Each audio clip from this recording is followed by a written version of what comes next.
from Mobile Tech Review, and today we're going to look at the Dell XPS 14. This is a sort of ultrabook, 4.6 pounds, so not quite as light, 14-inch, runs on Intel ULV 3rd generation Ivy Bridge CPUs, and good looking, looks a lot like the new XPS 15, which also looks a little bit like the Mac from the lid only. If you take a look at the bottom, you see we have a silicone black soft touch finish. This guy has a large battery inside, which is one of the reasons you might want to consider it compared to other ultrabooks that may be slimmer and lighter. We're going to look at it now. So this is the Dell XPS 14, kind of sort of an ultrabook. Technically it doesn't meet that requirement unless you go for the incredibly expensive high-end model that has pure solid-state storage. Otherwise it has a hybrid drive. Ultrabooks are supposed to really have full SSD, but it's moved close enough. Also at 4.6 pounds, clearly it's not one of those 3-pound or under super svelte and light ultrabooks, but it's a good-looking machine, and it really is a miniaturized Dell XPS 15, a notebook that we recently reviewed. From the lid, yes, it does look kind of like a MacBook Pro. It's got an aluminum lid here, curves on the edges, a little more straight up and down maybe than the Mac over here. Fairly thin, it's 0.81 inches thick. And there's our little sleep LED that lets us know it's asleep. But the resemblance stops when you look at the bottom, where it looks very much like, well, your typical Dell with the soft touch silicone bottom that they've been doing. This is a little pop-up door here, a little hard to get open, not that you have to do it often, but the Windows product key is under here. Got some vents here, got some more vents over here, teeny little torque screw T5 holding the bottom plate on. Not the easiest thing to get on and off. Dell doesn't really plan on you taking this guy apart. And if we look on this side's pretty clean. This is the SD card slot right here. It's got a little dummy, so it looks all nice and pretty when you don't have a card in there. And here's our combo headphone mic jack. And on this side is where most of the ports are, on the left-hand side, convenient if you're a right-handed person. There's your power jack. This is the pop-down Ethernet, full-size HDMI, mini display port for those of you who want to drive very large resolution monitors higher than 1920 by 1200, and 2 USB 3.0 ports. And that is it for ports. Typical of most sort of like ultrabook kind of devices, you're not going to get a whole lot of ports. Really nice fit and finish. You can see how just nicely machined this is, how well it fits together, no creaks, no gaps, no ugly parts whatsoever. Certainly a gorgeous looking machine, and it should be, because it starts at $1099 for the base model, which is the one we have here, and goes up to about $1,500 for the most common higher end config, though there is a $2,000 model that has a 512 gig SSD in here and a 1.9 gigahertz Core i7 ULV CPU. Again, all 3rd gen Ivy Bridge. If we take a look inside, again we'll see it looks way more Dell than anything else. And inside we can see that soft touch black keyboard deck that Dell likes to do these days. This panel is magnesium, by the way, and it has soft touch paint on it. Feels really nice. Again, a lot like the new Dell XPS 15 and also like the XPS 13 Ultrabook. And here we have a 14-inch 1600 by 900 display that's clad in Gorilla Glass. Dell likes that for durability. It does introduce a little extra glare, but I suppose it gives you peace of mind for those of you who are actually worried about cracking your display. We like the little bit higher resolution on this. Certainly it's better than the usual 1366 by 768, and you can certainly see more on screen without things being too teeny tiny for the 300 nit panel. It is a TN panel, however, and that means viewing angles are limited. You stay head on is pretty good. You go 30 degrees off axis is pretty good. Beyond 45 degrees off to either side, or going up or down, then you start to notice inverting of colors and loss of black levels. In terms of contrast is decent on this. It's pleasing to watch a movie, but it's not superb, particularly when it comes to black levels. You won't notice really rich, deep blacks that can maintain a whole lot of detail, but not too bad a display, and certainly compares favorably to some other ultrabook displays on the market. It's driven by Intel HD 4000 integrated graphics. Optional, we don't have that on our base model here, but I think a lot of you are ordering it that way. You can get the NVIDIA GT 630M with 1 gig of DDR5 dedicated graphics on here, and that's enough punch to give you a little extra help when you try to do something in an HD video or maybe play some 3D games that are somewhat demanding. Now, this is not a gaming rig by any means. It's still a ULV CPU, and that's not the highest end graphics processor, but it is enough to get you going through certainly World of Warcraft, Dead 2, those kind of games. In fact, you could even play a little Skyrim on this. Now granted, Intel HD 4000 graphics will let you play Skyrim at say 1366 by 768, but this will let you bump it up to native resolution 1600 by 900 and maintain something like 30 frames per second, which is still playable. The keyboard has 2 stages of backlighting on it. Again, a lot like the Dell XPS 15 and 13. Pretty pleasing black lighting. Really, I love this keyboard. The chiclet keyboard has pretty good key travel on it. Nice spacing. Feels great to type on. Easy to get going fast with. So definitely a good keyboard. You got your little cluster of arrow keys here that are doubling as page up, page down, home, and end. Most things are pretty much where you would expect them. Your delete key up here, your backspace key over here, and so on. Definitely a pleasant product to type on.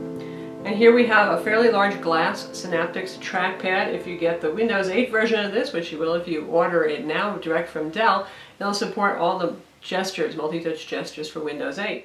And for those of you who like to be able to put your display back a little bit further, you can see this goes reasonably far. This is as far as it goes, but that's a lot better than some other Ultrabooks that we've seen with kind of tight lid designs where you can't go back very far at all. And in terms of viewing angles, it's kind of hard to show you because of the glare on the panel, but you get the idea here.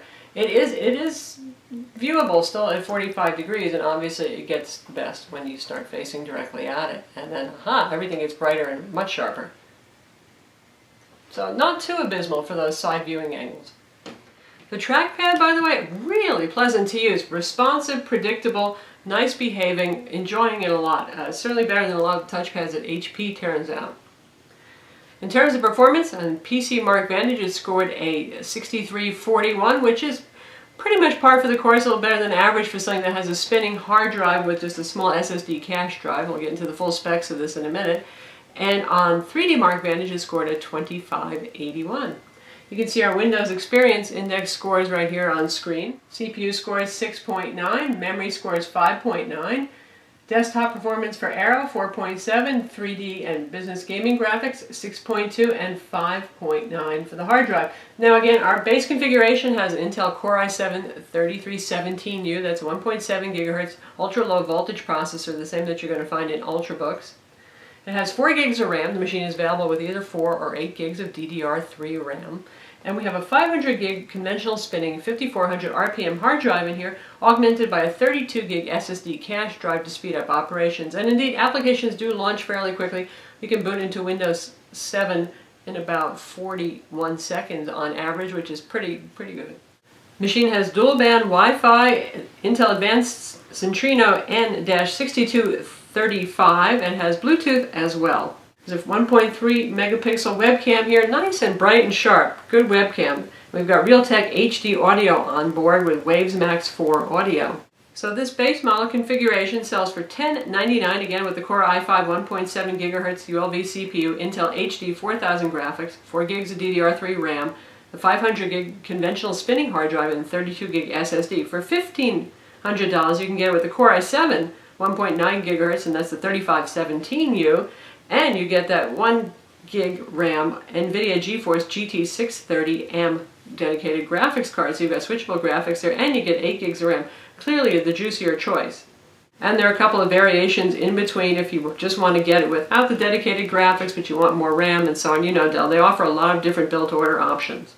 Again, the big selling point for this versus something like the XPS 13 is the optional dedicated graphics for those of you who have use for that, and also the bigger battery that's inside. The 69 watt per hour 8-cell battery we found is good for about 8.5 hours on a charge. That's about 2 hours better than the average Ultrabook, including the XPS 13. Not bad. Of course, also you get a slightly larger panel running at high resolution. So for those of you who like the XPS 13 or Ultrabooks in general, but you just want a little bit more display, a little bit more battery life, well, that's what this guy's about. And also if you want a little bit more in the graphics processing department. And to give you an idea of what that added resolution gets you, here we've got our website up here, full website, not mobile, and you can see that we've got room to spare on the side. If we brought this window over, you could actually have word processing open or your email open and be able to read something at the same time as you're browsing a web page, so pretty good there. Again, multi-touch gestures work very nicely, responsive, easy to use. And now we're going to test out video playback. What we have here is a 1080p trailer MPEG-4 high profile. The speakers are pretty good. You can hear them. We're about 3/4 volume. To use the FN key for multimedia control, you'll use the FN. Plus this row by default. You can change that in BIOS if you wish.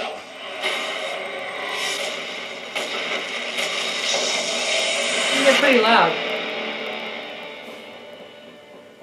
So I can handle that nicely, and the screen actually looks pretty good when watching movies. I have to say, it's a pleasing experience. It's pretty sharp, pretty bright at 300 nits. Nice colors, nice saturation there. And of course, this is not a 1080p panel, so that's actually higher than the resolution of the internal panel, but this does have both HDMI out and Intel Wi-Fi for wireless display if you want to do it that way, and there's also that mini display port too. Overall, the XPS 14 is a gorgeous looking notebook, very classy, really nice tactile surfaces put together very nicely, excellent keyboard with backlighting, higher than average resolution display, pretty good for watching movies and that kind of thing too. Better contrast, I find, and clarity than the XPS 13 display overall. I think Dell's picked up the game a little bit there. Not IPS, not super glorious, but looking good. If you're looking for a notebook that looks good outside, shall we say, you want to impress folks with something that looks pretty well made and high-end, well, this is obviously it. And starting at $10.99, the price isn't too bad for that. But particularly if you're looking for something with longer battery life, the higher resolution display, those are the big selling points for this notebook here versus other Ultrabooks. Of course, you're going to be carrying around 4.6 pounds, you're going to feel it. This is not something that you toss in your bag and you hardly notice. So it's up to you. Battery life versus portability. Overall, a nice machine, and again, also now available with Windows 8. So that's the Dell XPS 14. It's available now. It's actually been out for a couple of months, getting refreshed now with Windows 8. Same hardware exactly, just a new operating system loaded. Again, it's a 14-inch, kind of a little thicker and heavier than your average Ultrabook machine, but it's good for those of you who need more battery life, and a higher resolution 14-inch display. Be sure to visit Mobile Tech Review for the full review, and don't forget to subscribe to our YouTube channel.